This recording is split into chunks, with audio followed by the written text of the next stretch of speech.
I remember the taste of ash and promethium when I first saw the 8-pointed star carved into living flesh. Trooper 4471 of the Cadian 47th Shock Troops, 12 years of faithful service to the God Emperor. I thought I knew what terror looked like after Vrax, after the meat grinder of Casa Partox. I was wrong. You think that makes me a coward, speaking of fear when I should speak of duty. But let me tell you what really happened in the ruins of Erebus Prime, when the Imperium's finest met something that should not exist. Chapter 1. First Orders. The Voxcaster crackled with the familiar static that meant another day of holding the line. Sergeant Voss's voice cut through the interference like a chainsword through flesh, mechanical and precise as always. Listen up. Use sorry excuses for soldiers. High Command has graciously decided that we're worth more than corpse starch rations today. We've got a reconnaissance mission to the northern districts of Hive Erebus. I adjusted the weight of my laser gun across my shoulders, feeling the familiar comfort of its worn grip. The weapon had served me well through 3 campaigns, its reliability matching my own stubborn refusal to die for the Emperor just yet. Around me, the other members of 3rd Squad went through their own pre-mission rituals. Trooper Hendricks cleaned his bayonet for the 14th time that morning. Vox Operator Caney muttered prayers to the machine spirits dwelling in our communications gear. The briefing chamber reeked of sacred incense and human sweat. 57 men and women of the 47th Shock Troops stood at attention, their flak armor bearing the scars of a dozen conflicts. We were veterans, survivors of battles that had claimed entire regiments. The mortality rate for Imperial Guard units was 73% in the first 6 months of deployment. We'd been fighting for 3 years.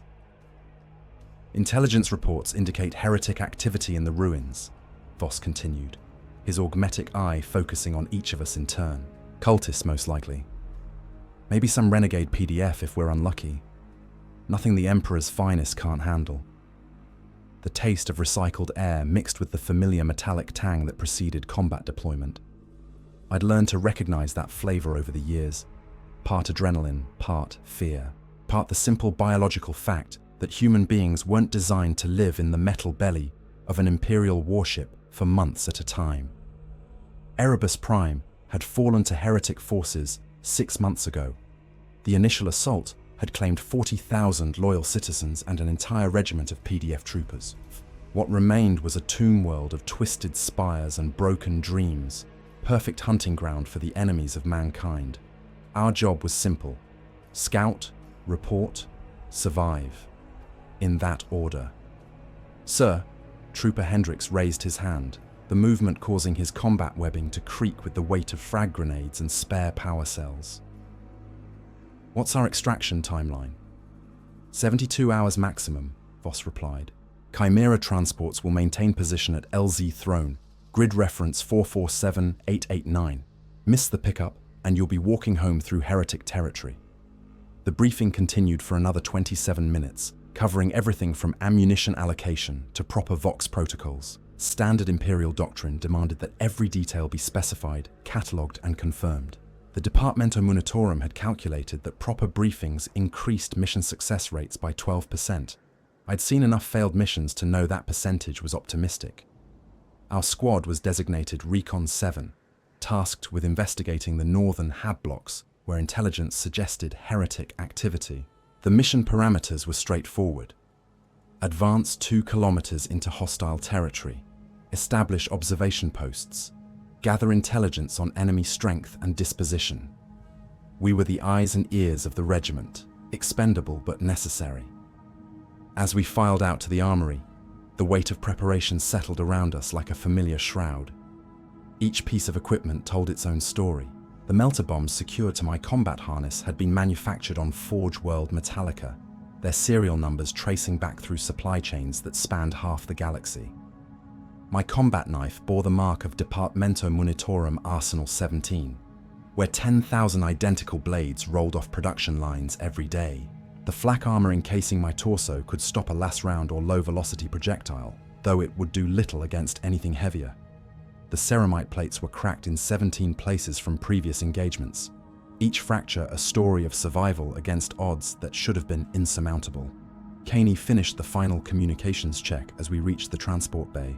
His Vox unit, a Model 78 Gamma, blessed by tech adepts of the Mechanicus, would maintain contact with command for approximately 8 hours before atmospheric interference degraded the signal beyond useful parameters. "Transport departs in 15 minutes, Voss announced. "Check your kit, check your neighbor's kit, then check it again. Emperor protects, but he helps those who remember to load their weapons." The Valkyrie assault carrier waiting for us showed the weathered grey of active service. Its pilot, a woman whose face bore the ritual scars of the Aeronautica Imperialis, completed her pre-flight checks with mechanical precision. The aircraft's twinless cannons gleamed with sacred oils, their machine spirits properly appeased according to the Omnissiah's teachings. As we strapped ourselves into the transport, I caught a glimpse of Erebus Prime through the armored viewport. The planet's surface was a patchwork of destruction and decay, its cities reduced to skeletal frameworks reaching toward a sky the color of dried blood. Smoke pillars marked the locations of still-burning fires, 6 months after the initial assault. 10 minutes to drop zone, the pilot announced over the internal Vox. I closed my eyes and offered a prayer to the God Emperor, the same words I'd spoken before every mission for 12 years. Grant me strength to serve, wisdom to survive, and courage to die well if necessary. Around me, 8 other voices whispered their own invocations to saints and spirits, each soldier preparing for whatever waited in the ruins below. The Valkyrie shuddered as it entered the planet's atmosphere, atmospheric turbulence rattling the craft like dice in a gambler's cup. Through the viewport, I could see our destination growing larger, a maze of collapsed buildings and twisted metal that had once housed 3 million loyal Imperial citizens. None of us knew that somewhere in those ruins, something that had once been human was waiting. Chapter 2. Growing Threat. The insertion went perfectly, which should have been our first warning. Our boots hit the broken rockreat of landing zone Throne at exactly 0847 hours local time, the Valkyrie's engines already spinning up for immediate departure. Pilot's orders were clear. Maintain radio silence, avoid detection, return in 72 hours or not at all. The aircraft disappeared into the ash-grey sky within minutes, leaving 3rd Squad alone in the ruins of what had once been Hive Erebus's northern districts. The silence was wrong. Not the normal quiet of an abandoned city. This was deeper, more oppressive. It pressed against your eardrums like being underwater, making every small sound feel amplified and threatening. Hendrix chambered around in his lasgun, the mechanical click echoing off collapsed walls with disturbing clarity. "Spread out, maintain visual contact," Sergeant Voss ordered through hand signals. Standard Imperial Guard doctrine for urban reconnaissance. Advance by fire teams, covering approximately 50 meters per bound, always maintain multiple escape routes. We drilled these movements 10,000 times until they became automatic responses to danger. The hab blocks stretched before us like the ribs of some massive corpse. These buildings had housed approximately 15,000 citizens before the heretic uprising. Now they were hollow shells, their windows staring down at us like empty eye sockets. The architecture was typical Imperial construction, massive, brutal, built to last millennia. Even in ruin, the structures conveyed the overwhelming power of human civilization. Trooper Caney's Auspex scanner painted our surroundings in green-tinted electronic light. The device, blessed by tech adepts of the Omnissiah, could detect movement up to 200 meters away. Its machine spirit whispered in binary cant, reporting atmospheric readings, radiation levels, and the electromagnetic signatures that marked human technology. "Nothing on scopes," Caney whispered into his Vox bead, "but something's interfering with long-range communications, getting a lot of static on higher frequencies." I tasted copper and ozone in the recycled air of my respirator. The atmospheric processes of Erebus Prime had been damaged in the fighting, leaving the air thick with industrial pollutants and the lingering stench of promethium fires. Every breath reminded us that this world was dying, slowly poisoned by 6 months of warfare. Our first objective was Observation Post Alpha, located in a partially collapsed administratum building approximately 800 meters northeast of our position. The structure's upper floors would provide excellent overwatch of the surrounding area, while its reinforced construction offered protection from small arms fire. We moved in pairs, leapfrogging from cover to cover with the practiced efficiency of veteran soldiers. Hendricks and Martinez took point, their movements synchronized after 3 years of shared combat. Behind them, Caney monitored our communications, while I watched for threats from our 6 o'clock position. The streets were carpeted with debris, broken glass, twisted metal, and the scattered detritus of civilian life interrupted by violence. I stepped over a child's toy, its bright colors somehow obscene against the grey devastation. The sight triggered memories of other worlds, other cities, where the Imperium's enemies had claimed their bloody victories. Movement, 2 o'clock, approximately 150 meters. Martinez's voice crackled through our comm beads. We dropped into defensive positions immediately, laser guns tracking toward the indicated direction. Through the rubble-strewn street, I could see shapes moving among the ruins of what had been a market square. The figures were too distant to identify clearly, but their movement patterns suggested human intelligence rather than animals scavenging among the wreckage. Voss raised his field glasses, adjusting the magnification to get a better look. The binoculars were Imperial Guard standard issue, their optical systems manufactured to precise specifications that allowed identification of human targets at distances up to 800 meters. Cultists, he concluded after 30 seconds of observation. Count 7 individuals, mixed ages, armed with auto weapons and improvised blades. Standard heretic trash. The taste of relief was bitter in my mouth. Cultists we could handle. These were the bottom feeders of chaos worship, untrained civilians driven to madness by exposure to heretical propaganda. They were dangerous in large numbers, but 7 cultists posed minimal threat to a squad of veteran guardsmen. "Orders, sir?" Hendricks asked, his finger already caressing the trigger of his weapon. "We observe and report," Voss replied. "Mission parameters are reconnaissance, not engagement. Let them pass." For the next 23 minutes, we watched the cultist patrol move through the ruined market square. Their behavior was erratic, unfocused. Several times they stopped to examine debris that held no obvious tactical value. One figure spent nearly 5 minutes staring at a shattered statue of the God Emperor, muttering words too distant for us to understand. But something about their movement patterns bothered me. These weren't the random wanderings of madmen. There was purpose here, a sense of direction that suggested coordination from a higher authority. Cultists were usually disorganized, their devotion to chaos making them unreliable and unpredictable. These individuals moved with military precision. "Sir," I whispered into my comm bead, "something's not right about this patrol. They're too organized, too disciplined." Voss lowered his binoculars and looked at me with his augmetic eye. The device whirred softly as it adjusted focus, its red lens reflecting my own face back at me in miniature. "Explain," he ordered. "Standard cultist behavior is chaotic, unpredictable. These individuals are maintaining proper intervals, checking corners, establishing overwatch positions. Someone's been training them." The implications were troubling. Organized cultist forces suggested the presence of more sophisticated heretical elements. Chaos Space Marines were known to recruit local populations, transforming civilian populations into effective military units through a combination of indoctrination and fear. As if summoned by my thoughts, the cultists suddenly stopped their patrol and turned in our direction. 7 heads swiveled toward our position with mechanical synchronization that was definitely not human behavior. For a moment that lasted an eternity, they stood perfectly still, their faces hidden by makeshift masks and improvised armor. Then they began to walk toward us.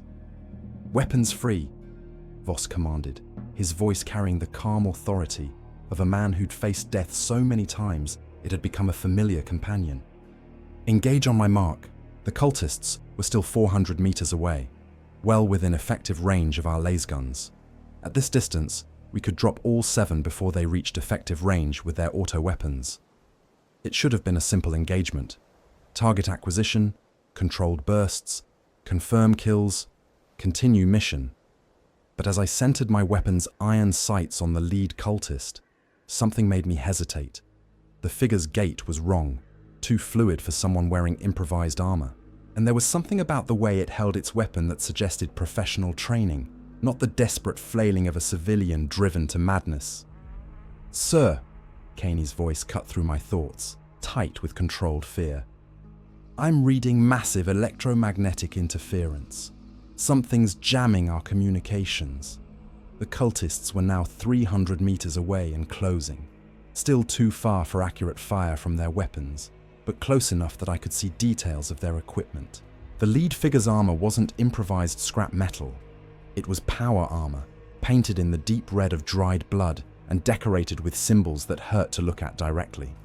"Contact left!" Martinez shouted, his voice cracking with the strain of recognition.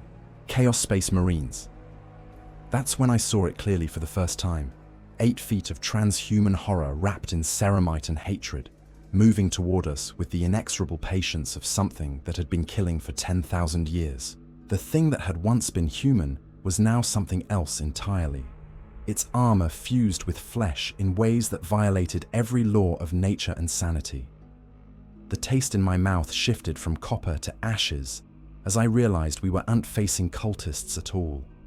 We were facing the children of the Long War, traitors who had fought alongside Horus himself during the galaxy's darkest hour, and we were alone. Chapter 3.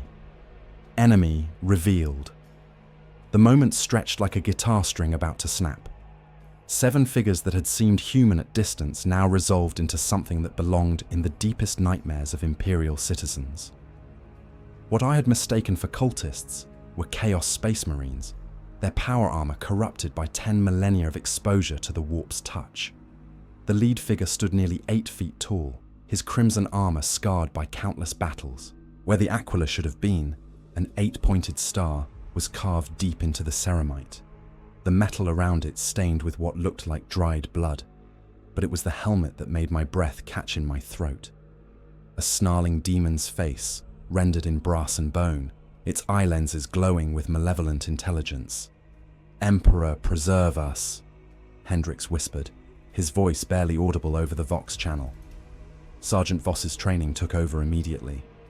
"Third squad, tactical withdrawal to position Gamma. Move, move, move." We broke cover and ran. There was no shame in it. Imperial doctrine was clear about engagements with Chaos Space Marines. A single traitor Astartes could easily kill an entire squad of guardsmen in close combat. 7 of them represented a threat level that required either orbital bombardment or the intervention of the Emperor, Zone Space Marines. Behind us, the sound of ceramite boots on broken rockreet rang like a death knell. They weren't running. Why should they? Chaos Space Marines could cover ground faster than any human, and their enhanced physiology meant they could maintain pursuit for hours without fatigue. They were taking their time, savoring the hunt. "Caney, get me a Vox link to command," Voss barked as we sprinted between collapsed buildings. "Priority Alpha transmission." "No good, sir." Caney's voice was tight with controlled panic. "Something's jamming all frequencies. I can't raise anyone beyond 50 meters. The interference wasn't natural. Chaos forces were known to employ sophisticated electronic warfare capabilities, devices that could disrupt Imperial communications across entire star systems. Being cut off from support meant we were truly alone. 8 guardsmen against forces that had been waging war since before the Imperium was founded. We reached the ruins of what had been a Ministorum chapel, its Gothic spires now broken stumps reaching toward an uncaring sky. The building's walls were thick enough to stop bolter rounds, at least temporarily. Voss signaled for defensive positions, and we scattered throughout the structure's interior. The chapel's interior was a monument to desecration. Holy symbols had been defaced or replaced with chaotic runes that seemed to writhe when viewed directly. The altar where countless citizens had once received the Emperor's blessing was now stained with substances I didn't want to identify. The air tasted of sulfur and decay, thick with an oppressive weight that made breathing difficult. "Contact in 30 seconds, Martinez reported from his position at what had been the chapel's main entrance. They're not hurrying. Through gaps in the shattered walls, I could see them approaching. 7 giants in power armor, their movements deliberate and unhurried. The lead figure had removed his helmet, revealing features that might have been handsome once. Now his face was a map of ritual scarification and surgical modification, his eyes replaced with glowing augmetics that tracked our positions with predatory focus. "Mortals!" His voice carried easily across the distance between us, amplified by his armor's vox grills. The sound was like grinding metal wrapped around a human tongue. "You have trespassed in our domain." Voss raised his lasgun and centered the sights on the Chaos Marine's chest. At this range, a lasbolt might penetrate the weaker joints in power armor, though it would take multiple hits to bring down a traitor Astartes. "In the name of the God Emperor of mankind, you are commanded to surrender." The Chaos Marine's laughter was like breaking glass mixed with screaming metal. "The Corpse Emperor holds no power here, mortal. This world belongs to the Prince of Pleasure now." Slanesh. The name itself was heretical to speak, but I recognized the corruption patterns in their armor. These were Emperor's children, the legion that had once fought in perfect unity alongside Fulgrim the Phoenician. Now they served the dark god of excess and sensation, their once perfect forms twisted by 10,000 years of indulgence in every pleasure the galaxy could offer. "Fire!" Voss commanded. 8 lasguns opened up simultaneously, their crimson beams lancing out toward the approaching figures. I watched my shot impact directly on the lead marine's chest, the lasbolt dispersing against his armor in a shower of sparks that accomplished exactly nothing. Around me, my squad mates' shots were equally ineffective, their weapons output insufficient to penetrate Mark IV power armor. The Chaos Marines didn't even break stride. "Pitiful," the lead figure commented, his voice carrying easily over the sound of weapons fire. "Is this truly the best the false Emperor can provide?" One of his companions raised a bolter, the weapon's bulk making it look like a toy in the Marine's enhanced grip. The bolt shells were each the size of a human thumb, designed to penetrate armor before detonating inside the target. When fired, they made a distinctive whine that had become the stuff of nightmares throughout the Imperium. The first bolter round took Trooper Stevens in the chest, penetrating his flak armor like it was made of paper. The mass-reactive shell detonated inside his torso, turning his upper body into red mist. He didn't even have time to scream. "Stevens!" Hendrix's voice cracked with horror and rage. He continued firing at the advancing Marines, his lasbolts accomplishing nothing except marking our positions for return fire. A second Chaos Marine opened fire, his bolter chattering on full automatic. Explosive rounds chewed through the chapel's ancient masonry like a chainsaw through flesh. Where each shell impacted, chunks of rockreat and metal exploded outward in deadly shrapnel clouds. I pressed myself against a fallen pillar, feeling the vibrations as bolt rounds impacted just meters from my position. The taste of promethium exhaust, mixed with stone dust, filled my mouth, while the sound of sustained bolter fire made coherent thought nearly impossible. "Grenades!" Voss shouted over the cacophony. Hendrix pulled the pin from a frag grenade and hurled it toward the advancing Marines. The explosive landed perfectly, detonating in a flash of orange flame and shrapnel that should have shredded any human target. When the smoke cleared, all 7 Chaos Marines were still advancing. Their armor showed minor scoring where fragments had struck, but none appeared significantly damaged. One figure actually paused to brush dust from his shoulder guard with casual contempt. "My turn," the lead Marine said, reaching for something attached to his belt. The grenade he threw was twice the size of Imperial ordnance, its surface inscribed with chaotic runes that seemed to pulse with malevolent life. When it detonated, the explosion was far more than mere chemical energy. Reality itself seemed to buckle around the blast point, colors shifting through spectrums that human eyes weren't designed to perceive. Trooper Martinez vanished completely, not killed, but simply erased from existence. Where he had been standing, only a perfect circular void remained in the chapel floor, its edges fused into glass that reflected impossible angles.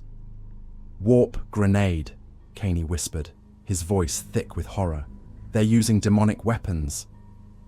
The realization that we were facing enemies equipped with technology that violated the basic laws of physics was almost more terrifying than the immediate threat to our lives. These weren't just enhanced humans in power armor. They were something fundamentally other, beings that had traded their humanity for power beyond mortal comprehension. "Fall back to secondary positions," Voss ordered, but his voice lacked its usual authority. We were soldiers trained to face human enemies with conventional weapons. Nothing in Imperial Guard doctrine prepared us for this.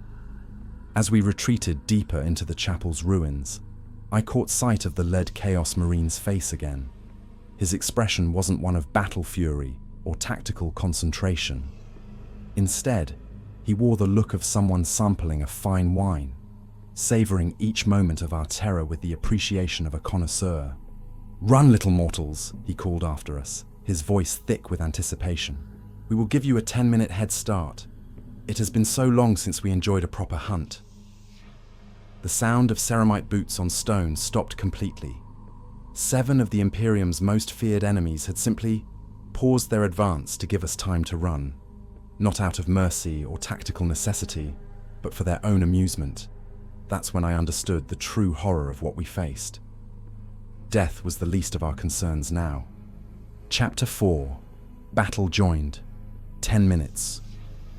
The number burned in my mind as we crashed through the chapel's rear exit into the maze of collapsed buildings beyond. 10 minutes of life, granted not as mercy, but as entertainment. 10 minutes to run, to hide, to feel the false hope of possible escape before 7 transhuman predators began their hunt in earnest. "This way," Voss shouted, leading us into what had been a commercial district. The shops and markets had been gutted by weeks of fighting, their facades torn away to reveal skeletal frameworks of reinforcing steel. Perfect terrain for urban warfare, multiple sightlines, abundant cover, and enough escape routes to keep a pursuit force guessing about our direction. Behind us, the Chaos Marine's laughter echoed off broken walls like the sound of damnation itself. We moved through the ruins with the desperate efficiency of cornered animals. Every shadow could hide an ambush. Every intact doorway might lead to salvation or slaughter. The taste of fear was metallic and sharp, mixing with the promethium residue that saturated the air of this dead city. Trooper Hendricks stumbled over debris, his breathing ragged with exhaustion and terror. "Sarge, we can't outrun them. We need to find a defensible position and call for extraction." "With what?" Kaney's voice was bitter. "Vox is still jammed, and our scheduled pickup isn't for 68 hours. We're on our own." The weight of isolation pressed down on us like gravity itself. In other campaigns, we'd always known that help was coming. Orbital support, artillery fire, reinforcements from other units. Now we were 8 men against 7 monsters, cut off from everything that had kept us alive through 3 years of warfare. A sound made us freeze, the distinctive whine of a bolter being chambered. It came from approximately 200 meters behind us, far closer than it should have been. Chaos Space Marines moved faster than human beings, but they couldn't have covered that much ground in complete silence, unless they hadn't been following us at all. "Ambush," I whispered into my comm bead. "They've flanked us." Voss raised his fist, signaling for immediate halt. Through hand signals, he directed Martinez and Hendricks to establish overwatch while the rest of us found cover. Standard Imperial Guard tactics adapted for an enemy that could shrug off our weapons and move faster than our reflexes could track. The first bolter round impacted 3 meters to my left, boring through a reinforced concrete wall like it was made of paper. The mass-reactive shell detonated inside the building, bringing down a section of roof in a cascade of broken masonry. Dust and debris filled the air, turning visibility to mere meters. "Contact rear!" someone shouted, though the words were nearly lost in the thunder of sustained weapons fire. Through the dust cloud, I saw him, a Chaos Marine in crimson armor decorated with golden spirals that hurt to look at directly. His bolter was firing on full automatic, each shell designed to kill multiple targets through over-penetration and explosive effects. Where the rounds impacted, reality seemed to buckle slightly, as if the ammunition itself was infected with warp energy. I returned fire on instinct, my lasergun's crimson beam lancing out toward the traitor's center mass. The shot connected perfectly, impacting his chest armor in a shower of sparks that accomplished absolutely nothing. His power armor was millennia old, forged in the dark age of technology and blessed by forces that predated the Imperium itself. "Suppressive fire," Voss commanded. "Keep their heads down while we reposition." 8 lasguns opened up in unison, their beams creating a deadly light show that would have stopped any human assault. The Chaos Marine walked through our firepower like it was a gentle rain, his armor absorbing impacts that would have vaporized normal infantry. Then he did something that turned my blood to ice. He stopped firing and removed his helmet. The face beneath was perfection twisted into something obscene. Once, he might have been called beautiful. The genetic legacy of the Emperor's own design still visible in his enhanced features. But centuries of service to Slaanesh had transformed that perfection into something that violated the natural order. His skin was pale as marble, his eyes replaced with gems that reflected impossible colors. When he smiled, his teeth were silver and sharp as razors. "Exquisite," he said, his voice carrying easily over the sound of weapons fire. "Such pure fear, such perfect desperation. We haven't tasted emotions this intense in decades." He raised one hand, and I saw that his fingers ended not in fingernails, but in gleaming metal claws that looked surgically implanted. With casual precision, he carved a symbol into the air, 8 intersecting lines that seemed to hang in space like a physical object. The symbol flared with pink fire, and suddenly our weapons stopped working. Every lasgun in 3rd Squad died simultaneously, their power cells drained of energy in an instant. Equipment that had functioned flawlessly for years suddenly became dead weight in our hands. Even our Vox units went silent, their machine spirits somehow banished or destroyed. "Sorcery," Caney whispered, his voice barely audible without electronic amplification. The Chaos Marine's laugh was like breaking crystal. Such a crude word for arts that were ancient when your species learned to make fire. "We are the Emperor's children, mortals. We have tasted pleasures that would shatter your minds and wielded powers that make your primitive technology seem like children's toys." He began walking toward us again, his movements unhurried and confident. Behind him, I could see more figures emerging from the ruins, his brothers in damnation, each one a walking blasphemy against everything the Imperium held sacred. "Switch to close combat weapons," Voss ordered, drawing his chainsword. The blade's motor growled to life, its monomolecular edge gleaming with sacred oils. "For the Emperor!" It was hopeless, and we all knew it. Chainswords and combat knives against power armor and transhuman physiology. But we were guardsmen, and duty demanded that we die fighting rather than submit to the enemies of mankind. Hendrix was the first to reach the Chaos Marine, his chainsword screaming as he aimed for the weak points at the traitor's neck joint. The blade connected perfectly, striking exactly where decades of training had taught him to aim. The chainsword's teeth shattered against the Marine's gorget, the weapon's motor burning out from the impact. Hendrix stared at the ruined blade for a moment that lasted forever. Then the Chaos Marine's backhand sent him flying 30 meters to impact a wall with a sound like breaking bones. "Pathetic," the traitor commented, flexing fingers that could crush a human skull like an egg. "Is this truly what the Imperium has become? We fought beside angels once, now we face cattle." Martinez tried to flank the Marine from the left, his combat knife aimed at the soft seals beneath the arm joint. The blade found its target, penetrating perhaps 2 centimeters before striking something that turned it aside like it was made of rubber. The Chaos Marine turned with fluid grace and grasped Martinez by the throat, lifting him off the ground with one hand. "Tell me, little mortal," he said conversationally, "what does fear taste like when it's distilled to its purest essence?" Martinez's scream was cut short as ceramite fingers closed around his windpipe. But instead of simply crushing the life out of him, the Chaos Marine did something worse. His touch seemed to drain something vital from Martinez's body, leaving behind a shriveled husk that barely resembled the man who'd shared rations with us that morning.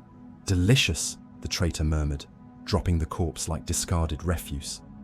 I found myself backing away, my combat knife feeling like a useless toy in my trembling hand. Every tactical manual, every lesson learned through 3 years of warfare, had prepared me for facing human enemies with comprehensible motivations. Nothing had prepared me for this. Monsters that killed not from anger or necessity, but from a connoisseur's appreciation for refined suffering. "Run," Voss whispered, his voice carrying absolute authority even in defeat. "Third squad, tactical withdrawal. That's an order." We ran, not as soldiers executing a planned maneuver, but as broken men fleeing from something that shouldn't exist. Behind us, the Chaos Marines' laughter followed like the sound of our own damnation, enjoying every moment of our terror. The hunt had begun in earnest. 7 blocks later, we stopped to catch our breath in the ruins of what had been a Scolum Progenium. The building's walls were decorated with faded murals depicting the Emperor's angels descending from golden skies to bring salvation to worthy mortals. The irony was almost unbearable. "Sound off," Voss commanded, his voice hoarse with exhaustion. Hendricks, wounded but mobile. His left arm hung at an unnatural angle, broken where he'd impacted the wall. Caney, operational. The Vox operator's hands shook as he tried unsuccessfully to raise any signal on his equipment. Drummond, operational. My own voice sounded strange to my ears, tight with the effort of maintaining sanity. 3 others reported in, their voices carrying the hollow tone of men who'd looked into the abyss and seen it looking back. Of our original 8-man squad, 5 remained. Stevens had been killed in the initial engagement. Martinez had been consumed by something that defied description. And somewhere in the ruins around us, 7 transhuman predators were taking their time, savoring our fear like vintage wine. "Sir," I said, surprised by the steadiness of my own voice. "What are our orders?" Voss looked at me with eyes that had aged decades in the past hour. "We survive, Trooper. We find a way to warn the Imperium about what's happening here, and we make these bastards pay for every second of life they've stolen from our brothers." In the distance, we could hear them calling to us. Not words, but sounds that bypassed the ear and went directly to the primitive parts of the human brain that remembered when our ancestors huddled around fires to keep the darkness at bay. The hunt continued. Chapter 5: Maximum Violence. The old manufactorium rose from the rubble like a metal mountain, its twisted spires reaching toward a sky the color of dried blood. Once, this facility had produced everything from last weapons to field rations, its forges working day and night to supply the Imperium's endless wars. Now it was a tomb, its assembly lines silent, and its workers long since fled or dead. But it was defensible: thick walls, multiple exits, and enough industrial debris to provide cover for a squad of desperate men. Most importantly, the building's upper levels would give us visibility over the surrounding area, allowing us to spot any approach before the enemy reached effective range. "This is our fortress," Sergeant Voss announced as we entered through a loading bay whose doors hung open like broken jaws.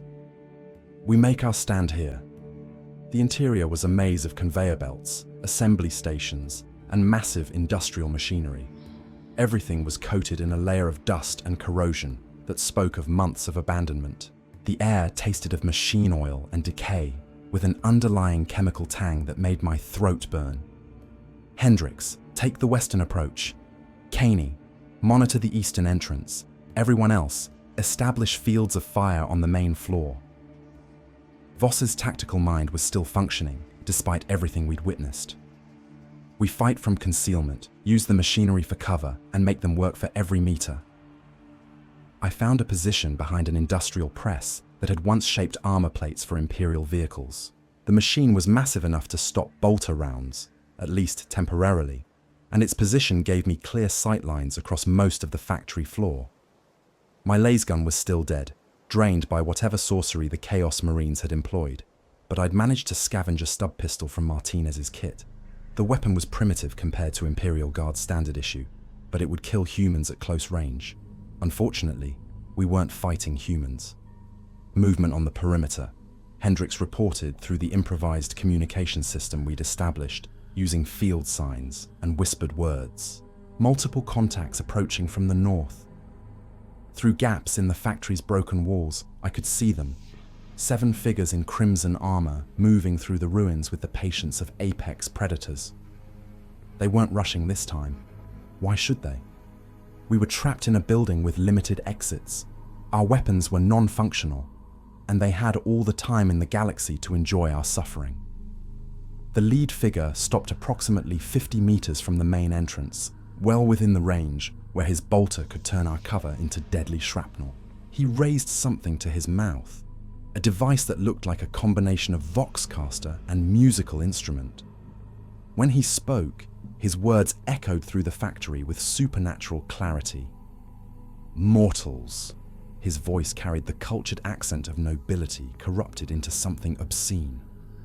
You have provided adequate entertainment thus far, but this tedious game grows tiresome. Surrender now, and we will grant you the honor of dying quickly. None of us responded. What was there to say?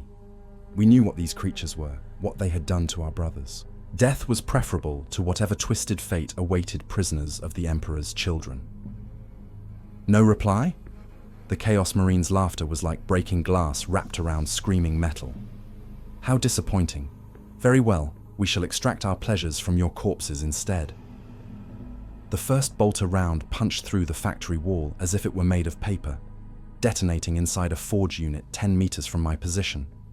The explosion showered the area with molten metal fragments, each piece hot enough to burn through human flesh like acid. I pressed myself against the industrial press, feeling the heat wash over me in waves. They're not coming in, I realized with growing horror. They're going to bring the building down around us. Voss must have reached the same conclusion. All units, immediate withdrawal to secondary positions. Move, move, move. We scattered throughout the factory's interior, each man seeking whatever cover he could find among the industrial machinery. But with every bolt around that impacted, more of our protection was destroyed. These weren't ordinary explosive shells. They were chaos-tainted ammunition that seemed to detonate with far greater force than their size should have allowed.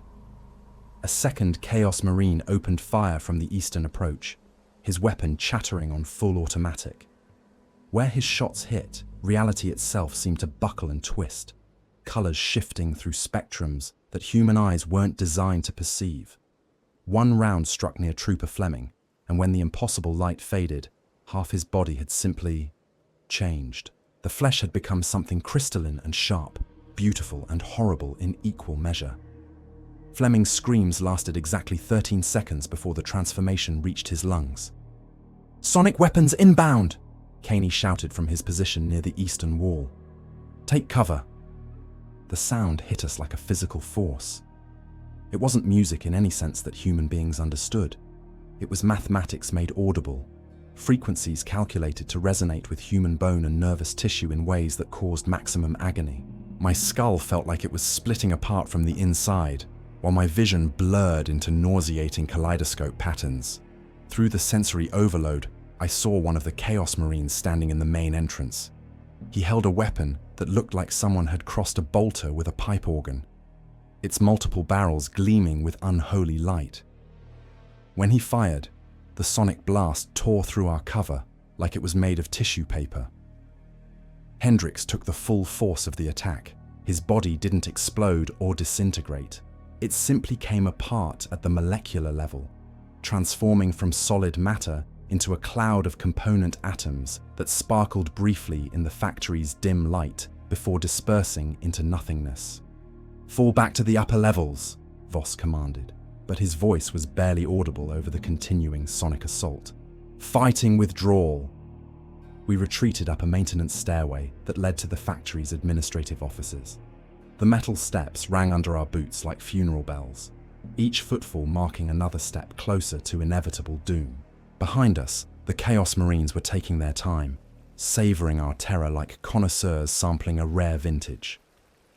The administrative level had once housed the factory's management staff, accountants and supervisors who'd spent their lives ensuring that production quotas were met and imperial tithes were paid on schedule.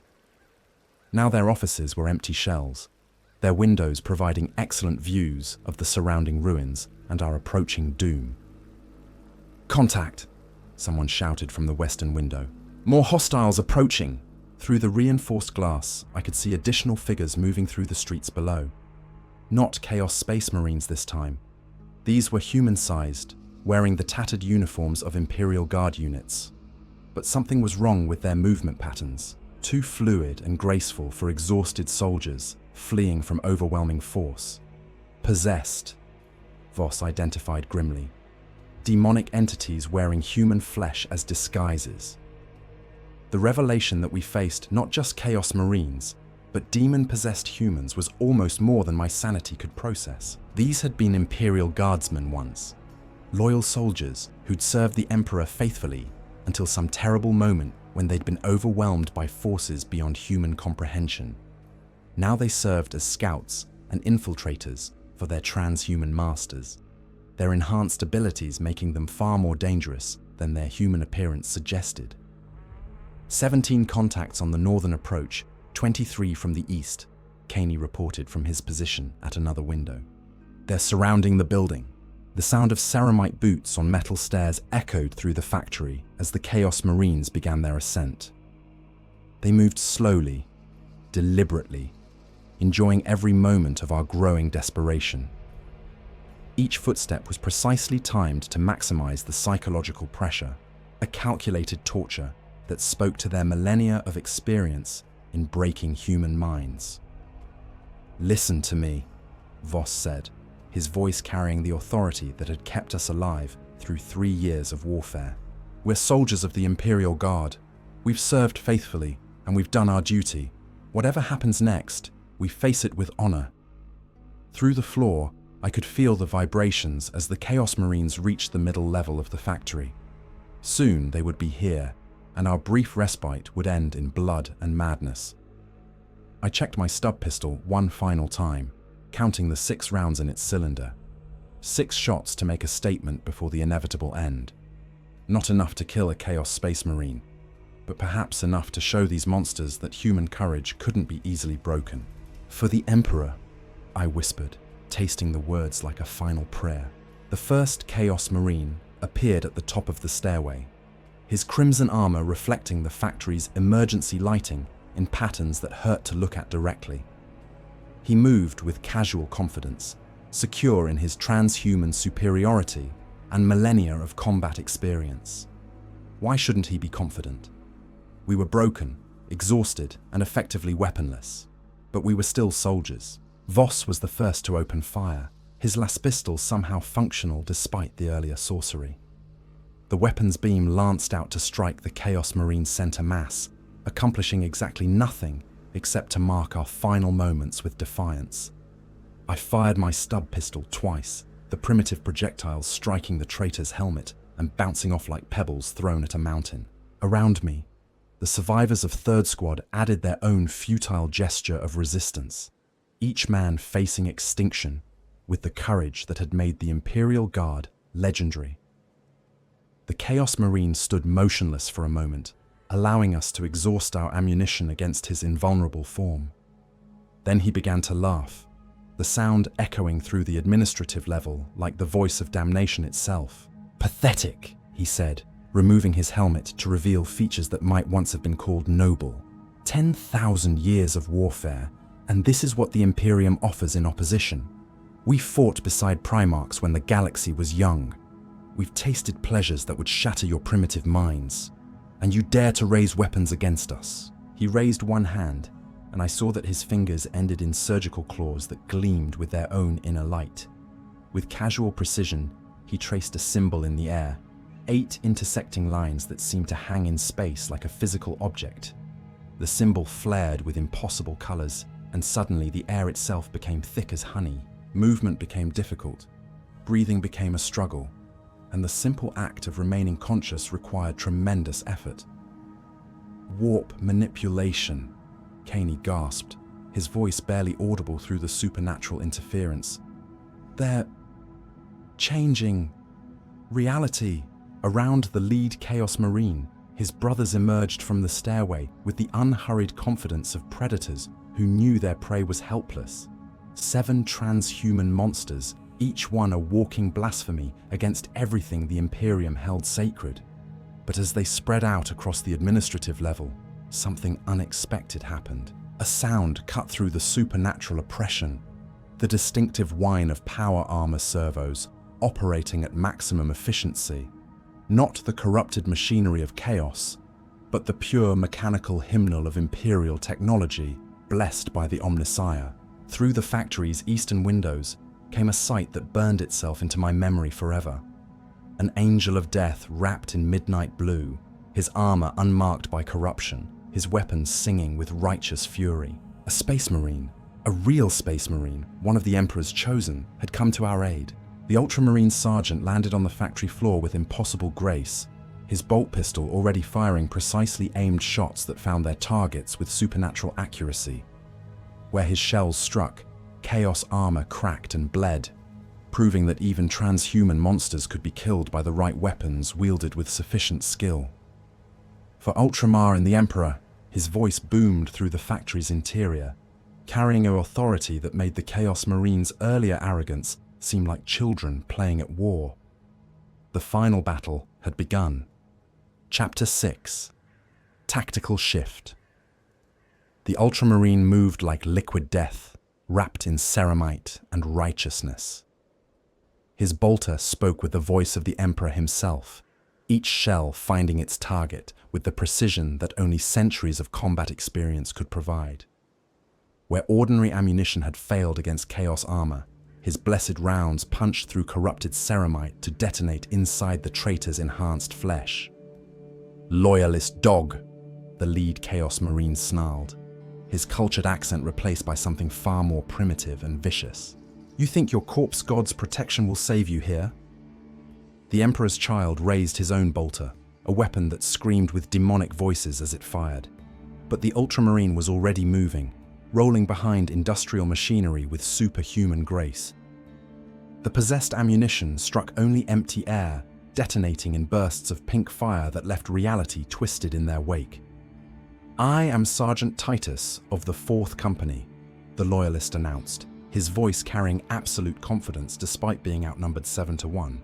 "In the name of Robut Gilliman and the God Emperor of mankind, I judge you traitors guilty of 10,000 years of heresy. The sentence is death." He emerged from cover with his chainsword already screaming, its monomolecular teeth blessed by the chapter's tech marines, and anointed with oils sanctified in the presence of Primarch relics. The weapon met chaos steel in a shower of sparks that illuminated the factory floor like lightning. For the first time since our nightmare began, I saw one of the Emperor's children actually challenged in single combat. Sergeant Titus fought with the perfect form that was the birthright of all Adeptus Astartes. His movements a deadly dance that had been perfected over 10 millennia of warfare. But his opponent was equally skilled, corrupted perfection matching loyal discipline in a contest that seemed to defy physics. "Get to the extraction point," Voss whispered urgently, recognizing our opportunity. "While they're distracted." But I couldn't move. None of us could. After hours of helpless terror, we were witnessing something that belonged in the greatest legends of the Imperium. A loyal space marine dueling the enemies of mankind with the fury of an avenging angel. The Chaos Marine's blade carried sorcerous enhancements that allowed it to cut through reality itself, leaving tears in the air that bled impossible colors. But Titus's chainsword was protected by faith as much as technology, its machine spirit singing hymns of defiance against the powers of the warp. "You fight well for a slave," the traitor admitted, his voice carrying grudging respect. "It has been centuries since we faced a worthy opponent. This will be educational." 3 more Emperor's children moved to flank the Ultramarine, their coordination speaking to millennia of combat experience. But Titus had apparently anticipated this tactic. As they closed, he triggered something on his armor's chest plate. The teleportation Homer's signal pierced through whatever interference had been jamming our communications, broadcasting on frequencies that reached far beyond this ruined world. For exactly 1.7 seconds, a window opened in the electronic darkness that had isolated us from the wider Imperium. It was enough. Thunder filled the factory as 5 more Ultramarines materialized in flashes of azure light. their armor gleaming with purity seals and honor markings that spoke of countless victories. Each warrior was a masterwork of the Emperor's design, genetically enhanced and psycho-conditioned to be the ultimate expression of human military potential. 4th Squad, Ultramarines 3rd Company, their sergeant announced as he materialized with bolt pistol already firing. By the grace of the Emperor and the wisdom of Guilliman, we bring death to the enemies of mankind.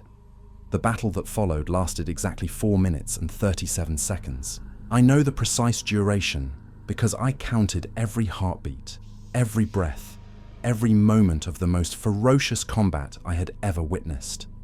Space Marines fighting. Space Marines was like watching gods at war. Every movement was perfect, every shot precisely calculated, every parry executed with superhuman skill. The factory's interior became a storm of bolter fire, chainsword screams, and the distinctive crack of power weapons meeting chaos steel. But numbers began to tell. 7 corrupted transhuman warriors, enhanced by 10,000 years of demonic gifts, against 6 loyalists bound by duty and honor. The Emperor's children fought with the desperate fury of those who had already sold their souls and had nothing left to lose. The first Ultramarine fell when a sonic weapon caught him in the open, its impossible frequencies turning his enhanced physiology against itself. His death scream was cut short as his nervous system simply ceased to function, leaving his armor to crash empty to the factory floor. "Brother Cassius!" Sergeant Titus's voice carried genuine anguish, proof that even the Emperor's angels could feel loss. The lead chaos.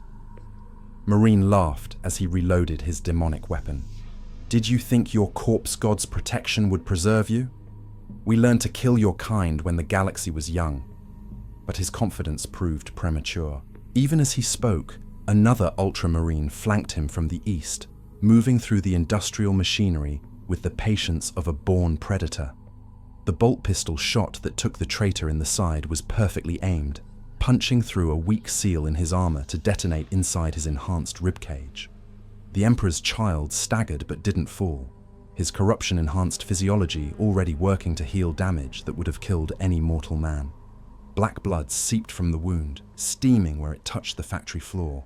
"Impressive," he admitted, turning to face his attacker with casual interest. But insufficient. The combat blade that erupted from his wrist was clearly of Xenos origin, its curved edge gleaming with poisons that could kill even Space Marines. When it met the Ultramarines' chainsword, both weapons shattered in a shower of sparks and impossible light. What followed was hand-to-hand combat between transhuman warriors, each blow capable of pulverizing normal humans. They moved too fast for unenhanced eyes to follow, their enhanced reflexes operating on timescales that made thought itself seem sluggish. Around them, their brothers continued the larger battle. The factory's interior became a maze of destruction as industrial machinery was torn apart by weapons that could level buildings.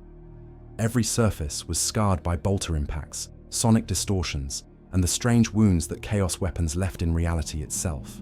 "Fall back to positions, Gamma," Sergeant Titus commanded his surviving warriors. "Enact Tactical Protocol 7-7. I didn't understand the reference, but apparently the other Ultramarines did.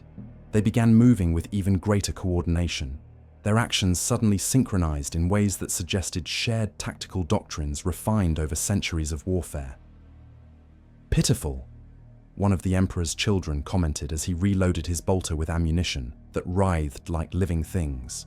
10,000 years, and you still fight like the slaves you've always been. But something was changing in the battle's rhythm. Where the Chaos Marines had initially held the advantage through numbers and exotic weapons, the Loyalists were adapting with the methodical precision that had made the Ultramarines legendary. They moved as a unit now, each warrior covering his brothers while exploiting enemy weaknesses with surgical precision. The turning point came when the youngest-looking Ultramarine managed to flank 2 Emperor's children who had been focused on suppressing his brother's fire. His heavy bolter spoke with the voice of the Emperor's wrath, its blessed shells tearing through corrupted armor to detonate inside enhanced flesh. Both Chaos Marines staggered under the assault, their armor cracking to reveal the twisted physiology beneath. but instead of falling, they began to change, their wounds sealed with unnatural speed, while their forms grew larger, more monstrous, as demonic essence flowed into reality through their corrupted souls. "Demon princes," Voss whispered from our concealment behind an overturned conveyor belt. "They're ascending." The transformation was beautiful and horrible in equal measure. Where there had been corrupted space marines, now there were beings that existed partially in the warp, their forms shifting between physical matter and pure malevolent energy. They moved with impossible grace, their weapons now extensions of their demonic will rather than mere technology. But Sergeant Titus seemed to have expected this development.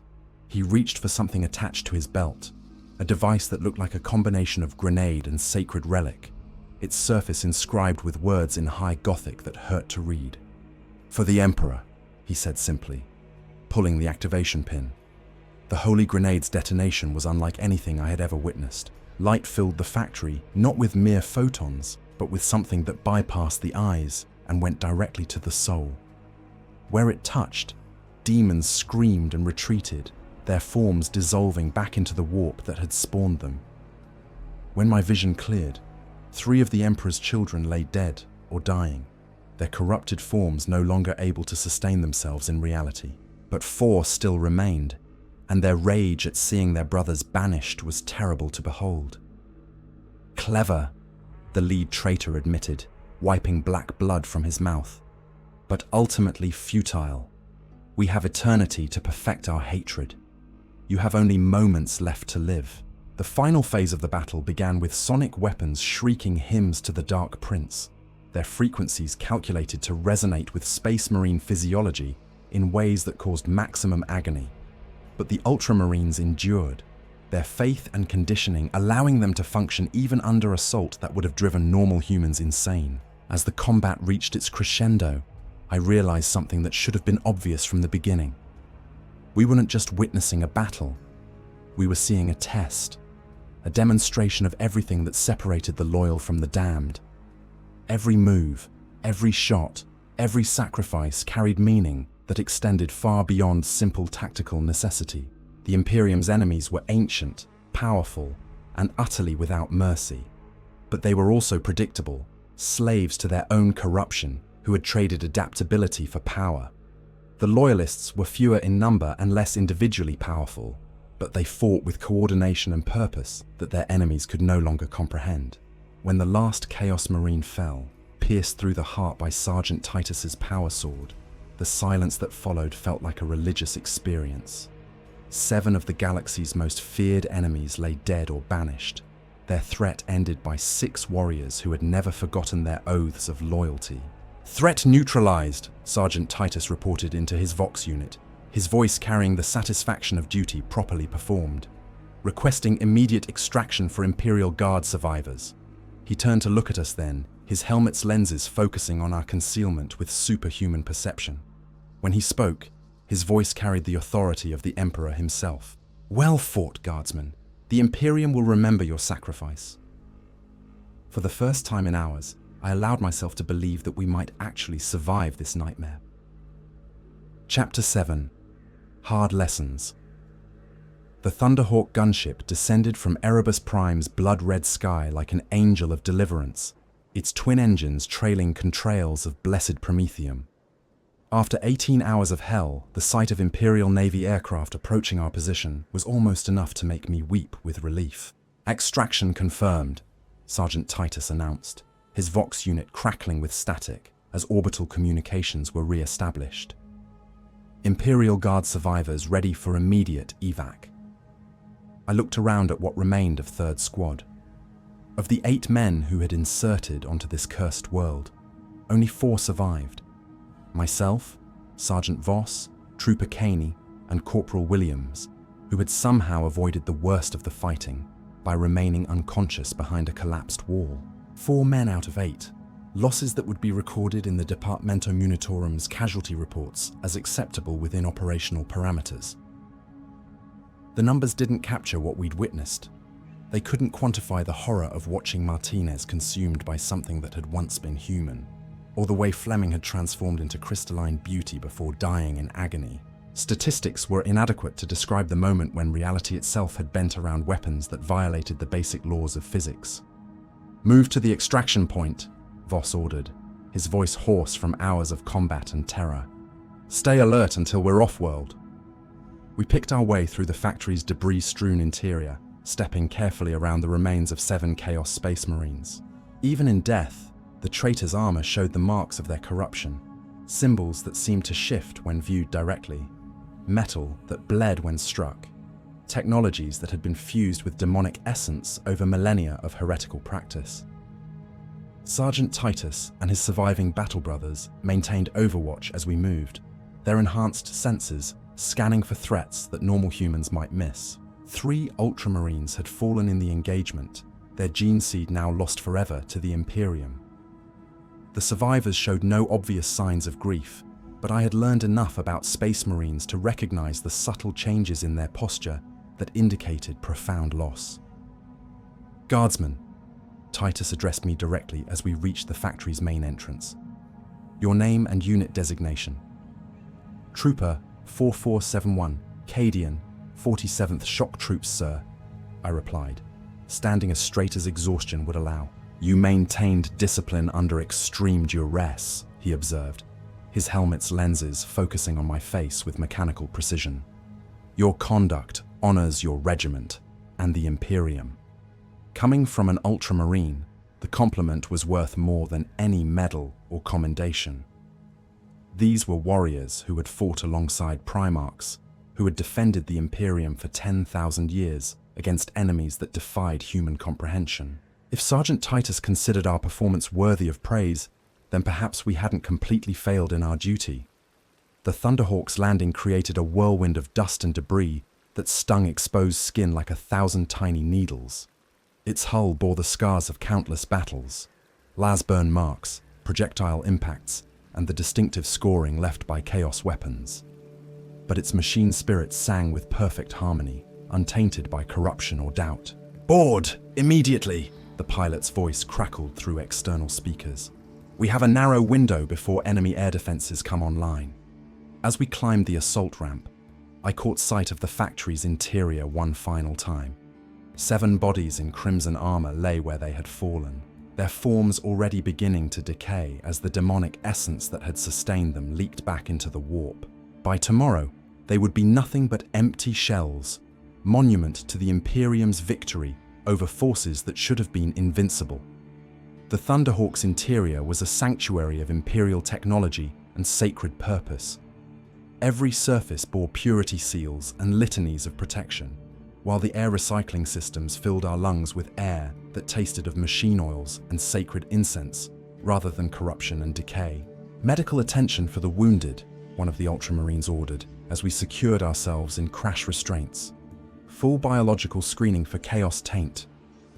The mention of taint made my stomach clench with new fear. Exposure to Chaos corruption could manifest in countless ways, some immediate and obvious, others subtle and delayed. Every Guardsman had heard stories of soldiers who had seemed perfectly normal for months after exposure, only to suddenly transform into something monstrous when the taint finally revealed itself. As the gunship lifted off from Erebus Prime's surface, I pressed my face against an armored viewport to watch the planet recede below us. From this height, the devastation was even more apparent. Entire cities reduced to ruins, vast areas of wilderness, twisted into shapes that hurt to perceive directly. This world was dying, slowly consumed by the malevolent influence of forces that existed beyond the material universe. Trooper 4471, Sergeant Titus approached my position, his massive form somehow moving silently despite the weight of his power armor. "I have read your unit's mission reports. Your squad encountered 7 Chaos Space Marines and survived. That outcome suggests either exceptional skill or divine intervention." "Both, sir," I replied honestly. "We fought as hard as we could, but without your intervention, we would all be dead." "The Emperor protects those who serve faithfully," he observed, "but protection comes in many forms. Sometimes it manifests as superior firepower, sometimes as tactical opportunity. In your case, it appeared as knowledge." I looked at him questioningly, not understanding his meaning. You identified enemy capabilities before they could be fully deployed, he continued. Your warning about organized cultist behavior allowed my squad to arrive prepared for transhuman opposition. Without that intelligence, we might have approached with insufficient force and faced defeat. The revelation that our desperate Vox transmission had somehow reached Imperial forces was almost overwhelming. We had thought ourselves abandoned, cut off from all support by enemy jamming. But somehow, our warning had gotten through at exactly the right moment to save not just our lives, but potentially prevent a far greater catastrophe. Sir, I ventured, were there other enemy forces on Erebus Prime, larger formations? Sergeant Titus was silent for a moment, his helmet's machine spirit communing with data streams that carried information beyond human comprehension. When he spoke, his words carried the weight of absolute authority. Intelligence indicates that the 7 Emperor's children you encountered were an advanced reconnaissance force. Their mission was to evaluate Imperial defensive capabilities in preparation for a larger assault. By eliminating them, we have disrupted enemy operational planning and gained valuable intelligence about their intentions. The scope of what we had prevented was staggering. 7 Chaos Space Marines, each capable of slaughtering hundreds of normal humans, had been preparing the way for something even worse. Our mission, which had seemed like routine reconnaissance, had actually been a crucial engagement in a war that spanned the entire sector. What happens to us now, sir? Caney asked from his position near the medical station, where an apothecary was examining his injuries for signs of corruption. You will undergo standard post-exposure screening, Titus replied. Physical examination, psychological evaluation, spiritual cleansing. If no taint is detected, you will be returned to your unit with commendations for exceptional service. The promise of survival, of returning to normal military duties, seemed almost too good to believe after everything we had witnessed. But the alternative, summary execution if chaos taint was detected, remained an unspoken possibility that hung over all of us like a sword. Sir? I asked, surprising myself with my boldness. Why did they give us those 10 minutes? The Chaos Marines could have killed us immediately, but they chose to let us run. Sergeant Titus turned to face me fully, his helmet's lenses glowing softly in the gunship's dim interior. When he spoke, his voice carried the accumulated wisdom of centuries of warfare against the Imperium's enemies. The Emperor's children are corrupted by Slanesh, the dark prince of excess and sensation. They no longer fight for tactical advantage or strategic necessity. They wage war for the pure sensation of combat, the emotional highs that come from inflicting and receiving pain. Allowing you to run enhanced their pleasure in the eventual hunt. The clinical explanation somehow made our ordeal even more horrifying. We hadn't been soldiers facing enemy combatants. We had been entertainment for beings that could no longer experience normal emotion without extremes of sensation. Our terror, our desperation, our hope of survival had all been flavors to be savored by palates jaded by 10,000 years of corruption. That corruption is also their weakness, Titus continued. They fight for sensation rather than victory.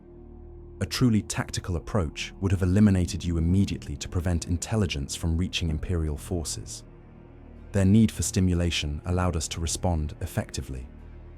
As we broke atmosphere and entered the cold vacuum of space, I could see Imperial Navy vessels waiting in orbital formation, cruisers and destroyers whose weapons could crack planets, their hulls gleaming with consecrated armor and blessed weaponry. The sight of so much Imperial power was overwhelming after hours of feeling helpless and abandoned. The Imperium endures, Sergeant Titus observed, apparently noticing my expression. 10,000 years of warfare have taught us to recognize our enemies' weaknesses and exploit them ruthlessly. The powers of chaos are ancient and terrible, but they are not invincible. Every victory they achieve comes at a cost. Every excess makes them more predictable. The medical examination that followed was thorough beyond description. Every inch of exposed skin was scanned for the subtle marks that indicated chaos corruption. Blood samples were taken for analysis by genitor adepts, whose knowledge of human physiology bordered on the supernatural. Even our thoughts were probed by sanctioned psychers whose abilities allowed them to detect the slightest taint of heretical influence. After 6 hours of testing, we were declared clean. No corruption detected, no signs of demonic influence, no indication that our exposure to chaos forces had compromised our loyalty to the Imperium. We were survivors, not victims, and would be returned to active duty with our honor intact. But as I lay in the medical bay, listening to the ship's machine spirits singing their binary hymns, I knew that we had been changed by our experience. Not corrupted, but definitely altered. We had looked into the abyss of human evil and seen what the species could become when it abandoned its humanity. That knowledge would stay with us forever, a burden and a gift that would make us better soldiers and more faithful servants of the Emperor. The nightmares would come later. For now, we were alive, and that was enough. Chapter 8, Unit Forged. 3 weeks later, I stood in the assembly hall of Naval Station Proxima, watching as Sector Command pinned the Medallion Crimson to the dress uniform of what remained of 3rd Squad. The ceremony was conducted with all the pomp and circumstance that the Departamento Munitorum could muster, complete with recorded hymns and holographic displays showing the Imperium's glory. But the medals felt hollow in my hands. Bronze and ceramite couldn't capture what we'd witnessed in the ruins of Erebus Prime. No amount of ceremonial recognition could communicate the reality of facing humanity's oldest enemies and somehow surviving to tell the tale. For exceptional valor in the face of overwhelming odds, the Commissar read from a scroll that bore the seal of the Cadian High Command. The survivors of 3rd Squad, 47th Shock Troops, are hereby recognized for their service to the God Emperor and the Imperium of Man.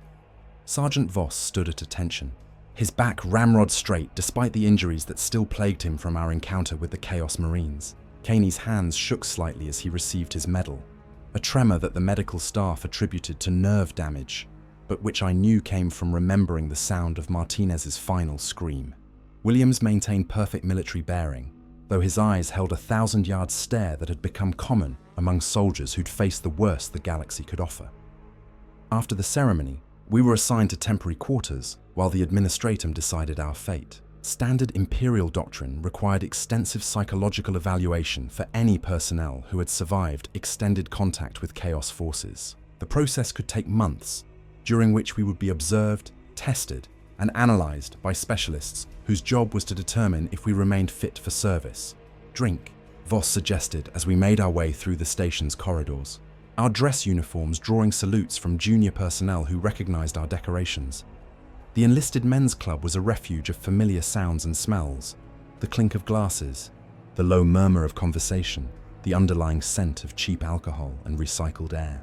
We found a corner table away from the main crowd, our movements synchronized in ways that spoke to shared experience beyond normal military training.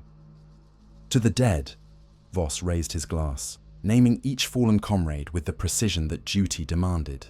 Stevens, Martinez, Fleming, Hendricks. They died as guardsmen.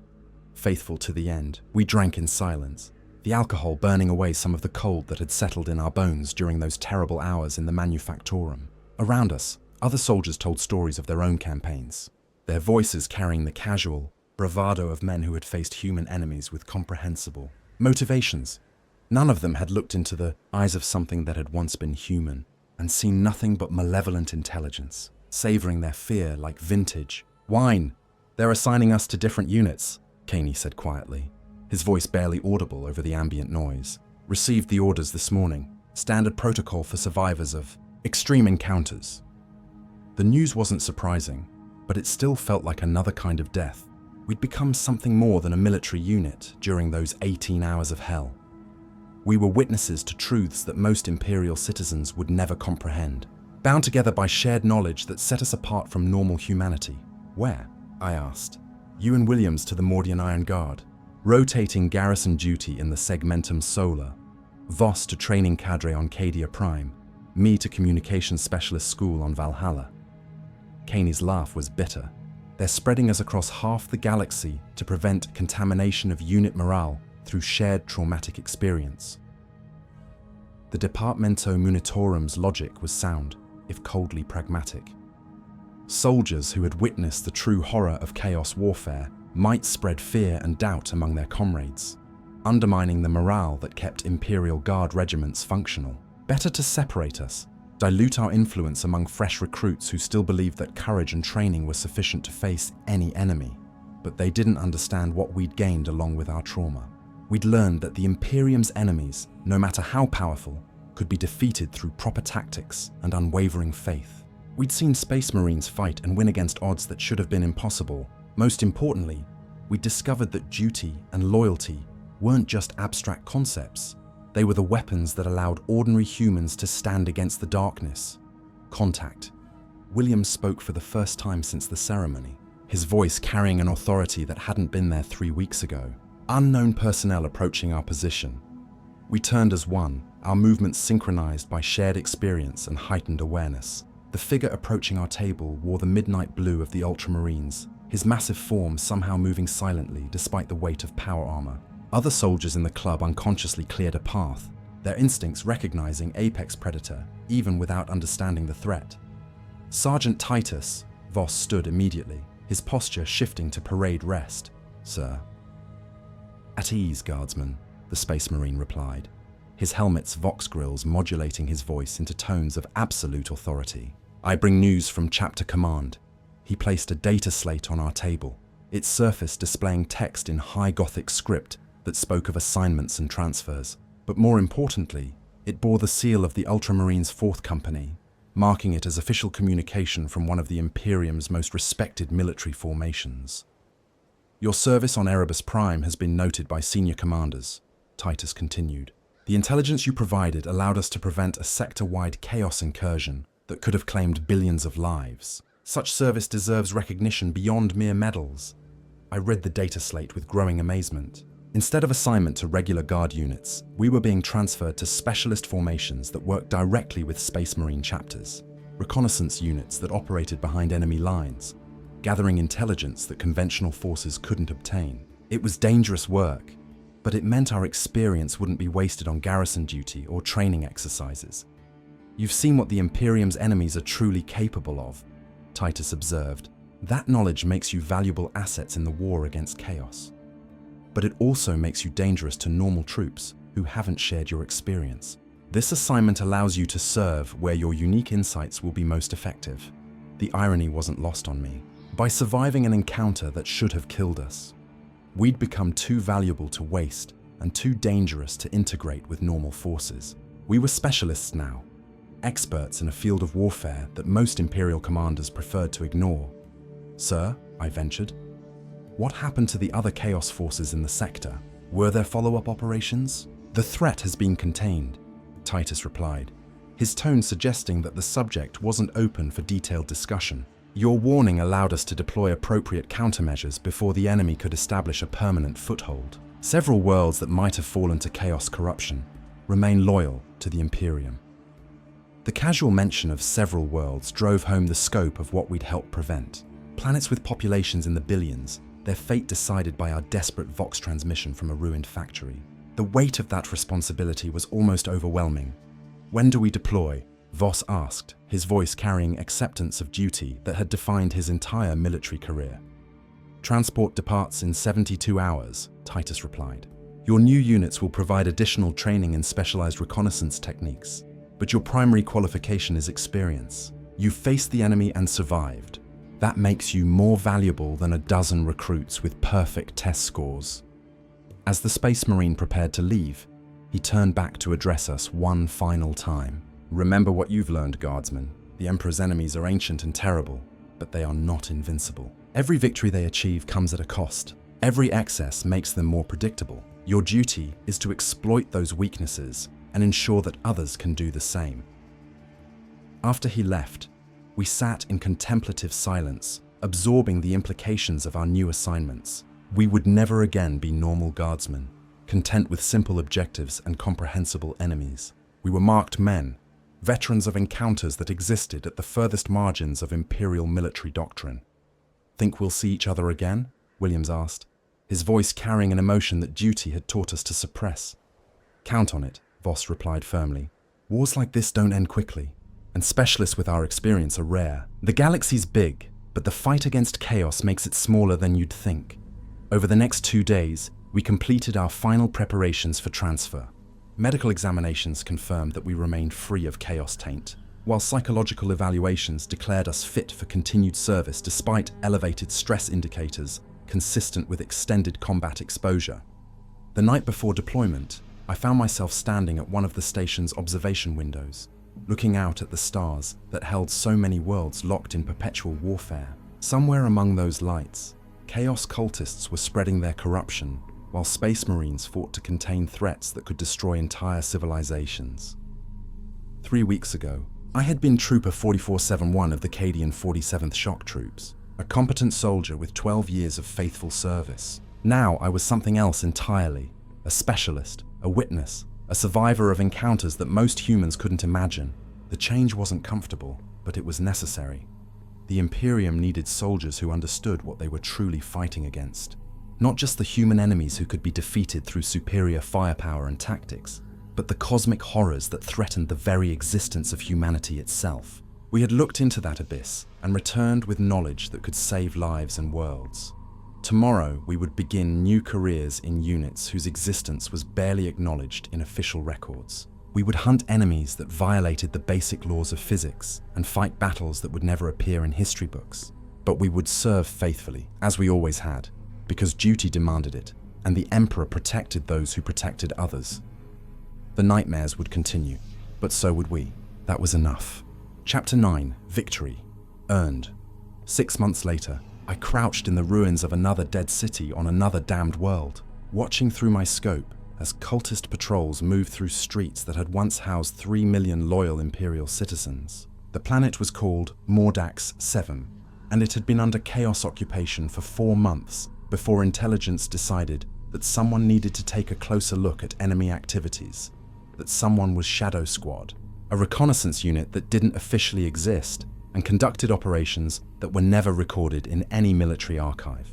5 specialists with experience fighting the Imperium's worst enemies, each one a survivor of encounters that should have been fatal. Contact bearing 270, distance 400 meters, whispered Corporal Chen through our microbead network. He was our sniper, a former Talon desert raider who'd survived a Demon Prince manifestation on his homeworld. The experience had left him with an almost supernatural ability to remain motionless for hours while tracking targets through impossible terrain. Through my magnoculars, I could see what had caught his attention, a procession of robed figures moving toward the city's central spire with the measured pace of religious ceremony. At their head walked something that might have been human once, but was now clearly touched by powers beyond mortal comprehension. Confirmed sighting of HVT Alpha, I reported to our handler via encrypted Vox channel, Cult Magus displaying visible signs of warp mutation. Proceeding with intelligence gathering as per mission parameters, the response came back immediately. Acknowledged, Shadow 1. Maintain observation. Do not engage without direct authorization. Our mission was reconnaissance only. Gather intelligence on enemy strength and disposition. Identify key targets for future operations, then extract without compromising our position. It was the kind of work that required patience, discipline, and the ability to watch horrors unfold without intervening. But watching was enough.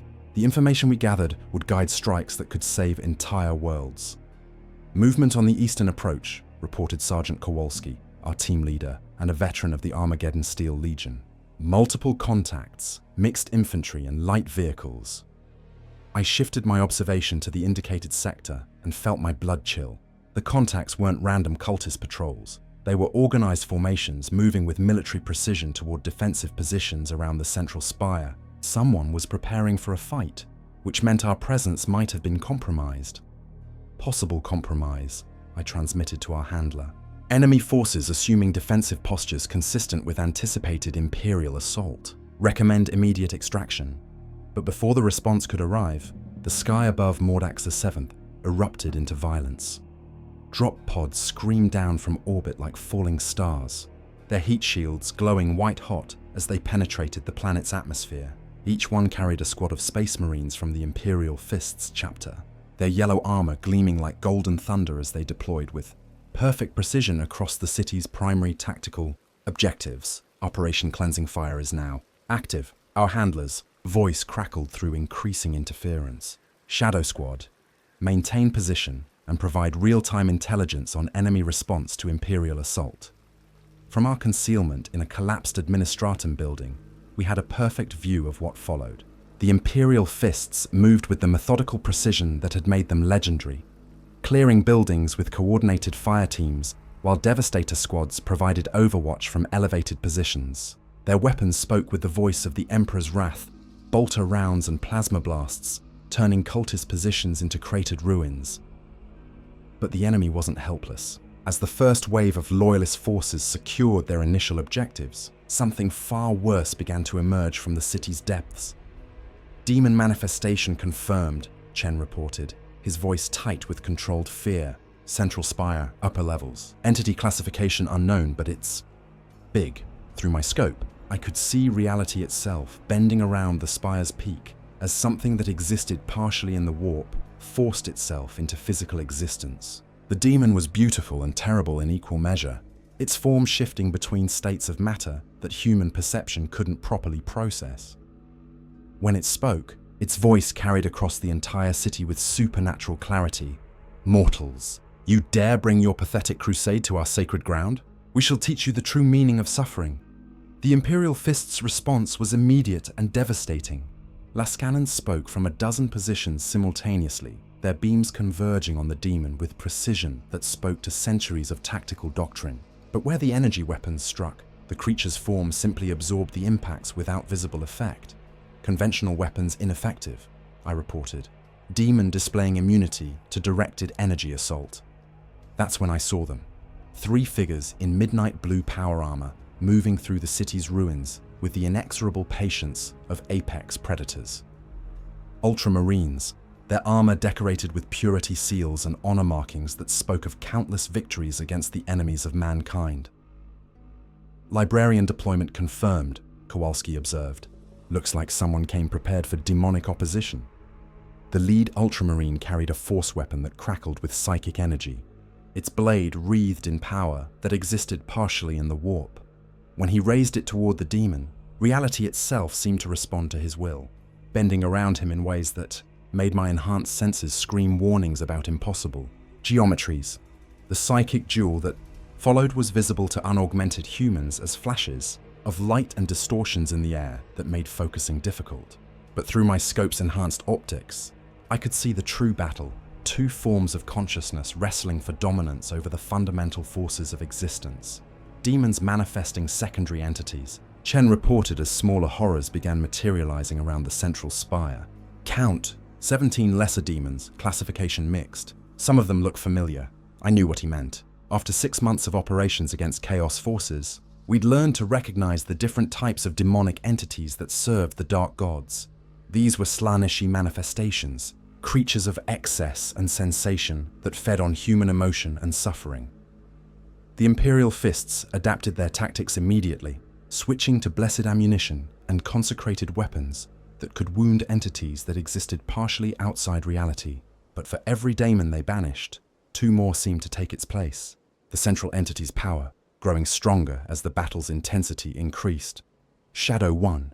This is command, our handler's voice cut through the psychic interference. Priority intelligence update required. Demon entity shows signs of permanent manifestation. Assess threat level for sector-wide deployment. I adjusted my scope's magnification and studied the creature more carefully. What I saw made my enhanced senses revolt in ways that training had never prepared me for. The demon wasn't just manifesting in reality, it was trying to establish a permanent foothold, creating a breach through which unlimited numbers of warp entities could enter the material universe. Command, this is Shadow 1, I transmitted with growing urgency. Demon is attempting to establish permanent warp breach. If successful, estimate sector-wide contamination within standard solar month. Recommend immediate escalation to Exterminatus authorization.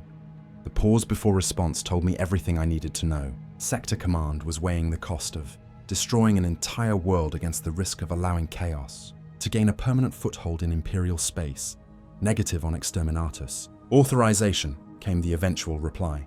Imperial Fists have deployed specialized assets. Continue observation and report outcome.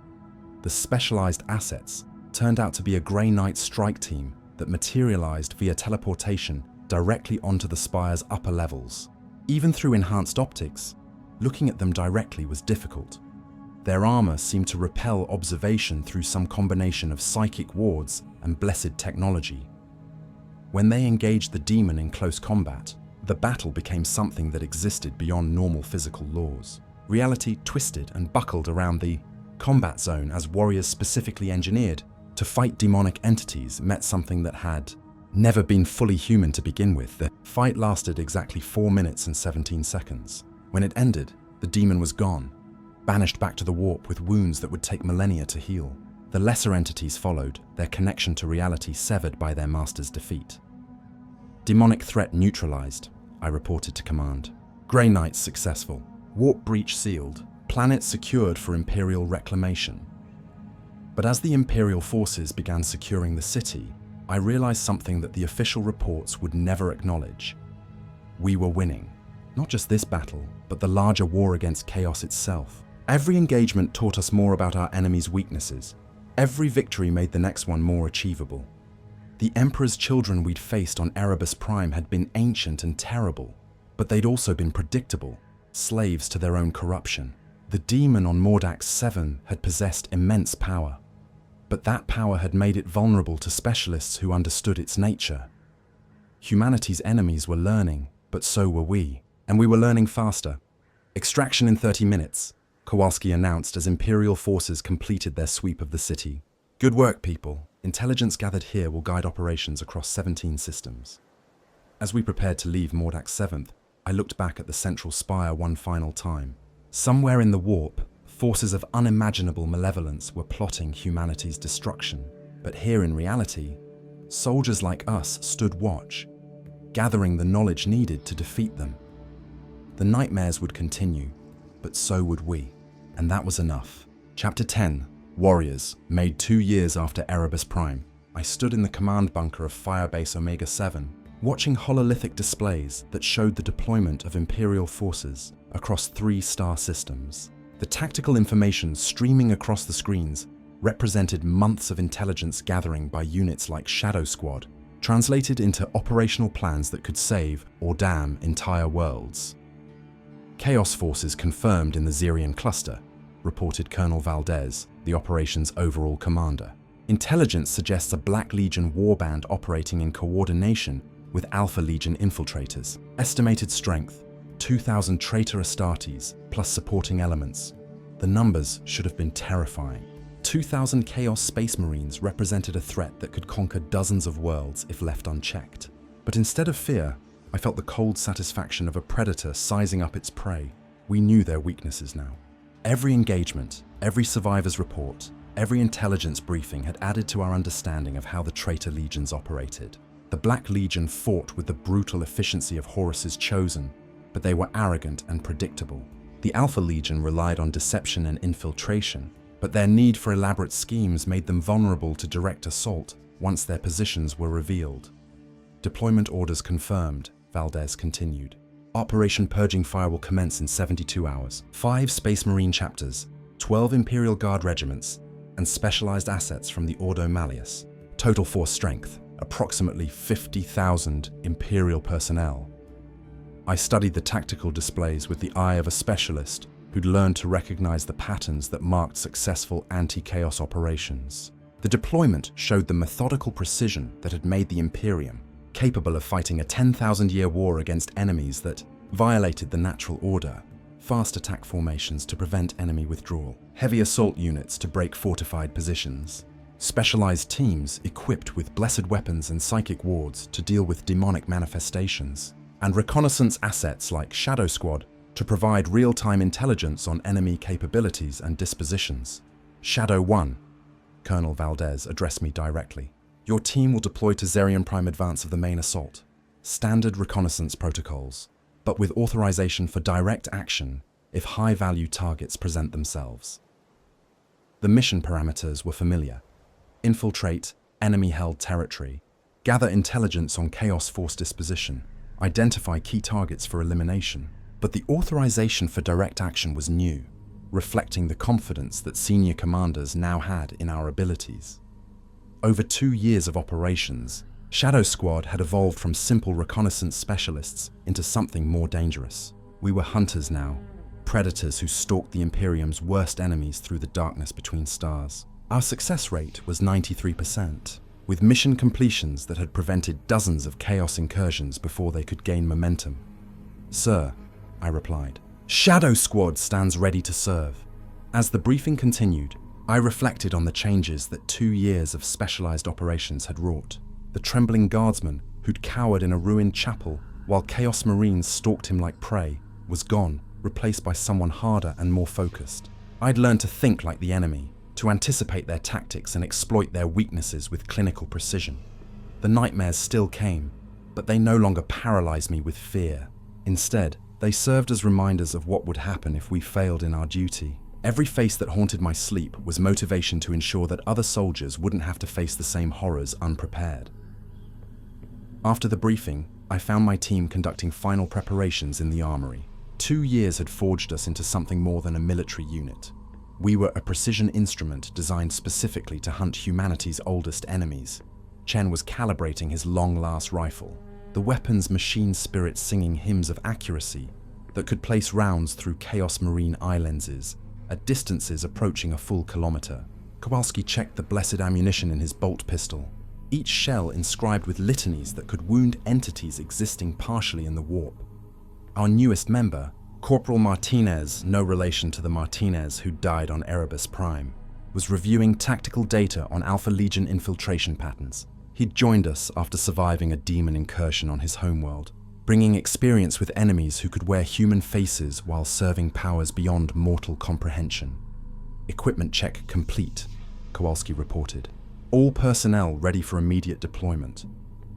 The transport that carried us to Zarian Prime was a modified assault boat whose hull bore the scars of dozens of covert insertion missions. Its machine spirit had been blessed by tech adepts who understood the need for absolute reliability when operating behind enemy lines, and its pilot was a woman whose face showed the ritual scarifications that marked veterans of the most dangerous operations. As we approached the planet's surface under cover of electromagnetic interference generated by the approaching Imperial fleet, I studied the intelligence reports one final time. Zarian Prime had been a prosperous agri-world before the Chaos incursion, its population of 12 million citizens living in harmony with the Imperium's laws. Now it was a charnel house where human suffering had been refined into a form of worship that fed powers existing beyond reality. 30 seconds to insertion, the pilot announced. LZ appears clear, but that could change quickly.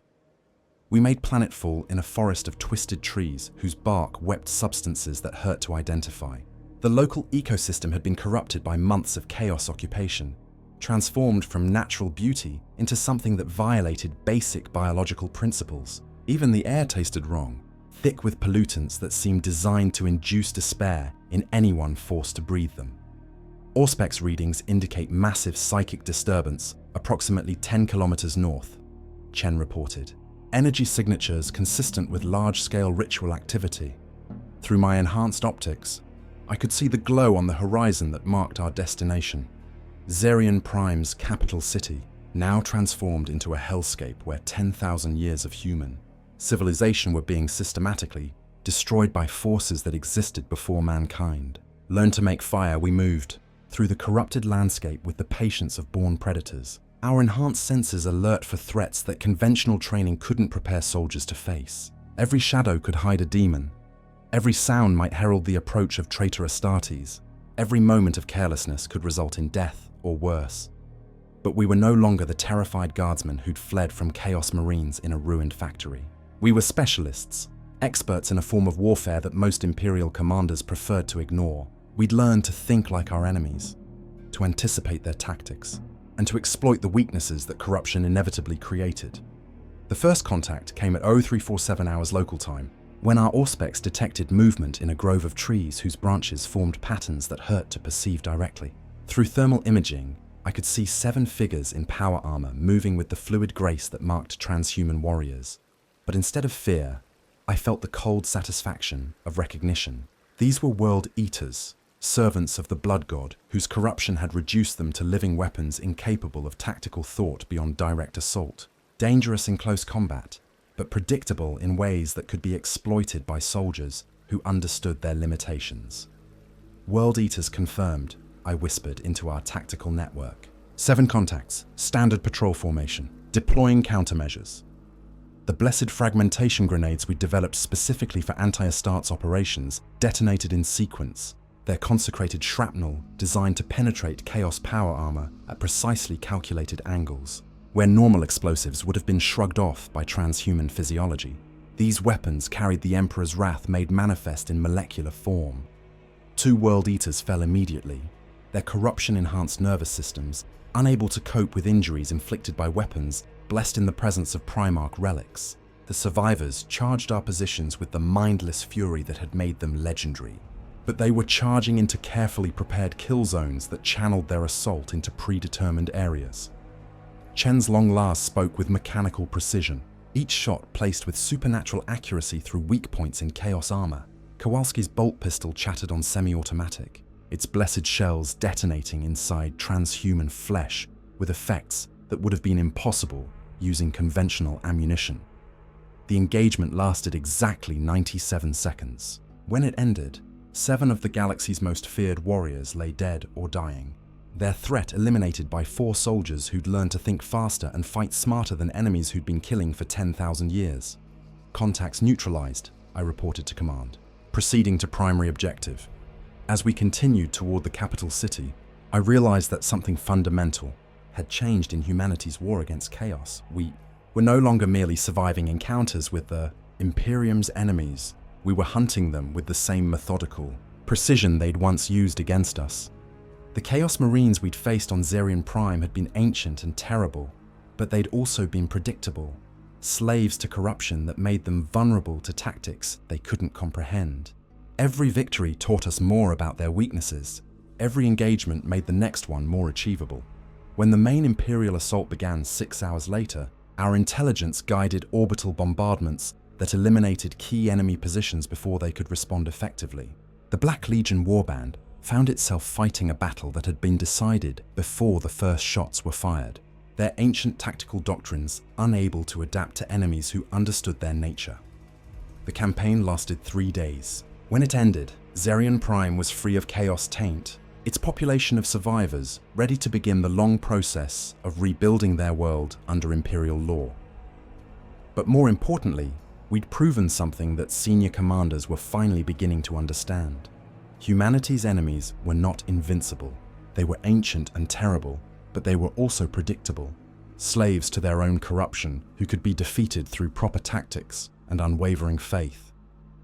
Standing in the ruins of what had been a chaos shrine, watching Imperial forces burn the last remnants of heretical influence, I thought about the journey that had brought us to this moment. 4 years ago, I'd been a simple guardsman who understood duty but not purpose. Now I was something else entirely, a weapon forged specifically to fight humanity's oldest enemies. The nightmares would continue, but so would we, and in the end that would be enough. The Emperor protects, but he helps those who learn to protect themselves. Final word. In the grim darkness of the far future, there is only war, but within that endless conflict, there are moments of triumph that shine like stars against the void. Every guardsman who stands his ground against impossible odds, every space marine who falls defending humanity's future, every specialist who learns to hunt the hunters, they all contribute to a victory that may take 10,000 years to achieve, but which grows closer with every battle won. The Chaos Marines we faced on Erebus Prime represented everything that humanity could become if it abandoned its principles and surrendered to corruption, but they also proved something equally important. Even the worst enemies can be defeated by soldiers who refuse to surrender their humanity, no matter the cost. This is what it means to serve in the Emperor's armies. Not glory, not recognition, but the simple knowledge that duty faithfully performed can hold back the darkness for another day. The galaxy burns, but humanity endures. And that is enough. The story of Trooper 4471 represents more than one man's journey from terror to competence. It illuminates a fundamental truth about humanity's struggle in the 41st millennium. When an ordinary Imperial Guardsman encounters a Chaos Space Marine, the expected outcome is swift death. These traitors are transhuman warriors with 10,000 years of combat experience, equipped with technology that borders on the supernatural and enhanced by gifts from powers that predate human civilization. Yet survival is possible, not through heroics or impossible courage, but through the unglamorous virtues that define the Imperial Guard: discipline, tactical thinking, and the willingness to adapt under pressure. Trooper 4471's squad survived their initial encounter, not because they were exceptional soldiers, but because they recognized their limitations and fought accordingly. They gathered intelligence, maintained communications, and made tactical decisions based on available information rather than wishful thinking. The intervention of Sergeant Titus and his Ultramarines demonstrates another crucial element. The Imperium's strength lies not in individual heroism, but in coordinated response. The Chaos Marines were defeated not by superior firepower alone, but by the systematic application of doctrine refined over millennia of warfare. Every engagement teaches new lessons. Every survivor's report adds to humanity's understanding of its enemies. Perhaps most importantly, the story shows how trauma can be transformed into strength. The survivors of 3rd Squad could have been broken by their experience, rendered unfit for further service by exposure to horrors beyond normal comprehension. Instead, they became specialists, hunters who understood their prey better than conventional soldiers ever could. Their knowledge became a weapon more valuable than any piece of equipment. This transformation reflects a larger truth about the Imperium's war against chaos. Humanity's enemies are ancient and terrible, but they are also predictable. Their corruption makes them slaves to their own natures, unable to adapt or evolve in ways that matter. Meanwhile, human soldiers learn, grow, and pass their knowledge to others. Each generation becomes slightly more effective at recognizing and countering the threats that face them. The galaxy of Warhammer 40,000 is often described as grimdark, a setting where hope is scarce and victory is measured in degrees of loss, rather than triumph. But stories like this reveal another dimension: the quiet heroism of ordinary people who refuse to surrender their humanity regardless of what they face. They may carry scars, both physical and psychological, but they continue to serve faithfully because duty demands it, and because someone must stand watch against the darkness. In the end, when a Guardsman meets a Chaos Marine, the outcome isn't predetermined by power levels or equipment specifications. It's determined by preparation, tactics, faith, and the simple refusal to give up. These qualities won't guarantee survival, but they make it possible. And in the grim darkness of the far future, possibility is often enough to kindle hope. The Emperor protects, but he protects most those who protect themselves and others through skill, courage, and unwavering dedication to duty.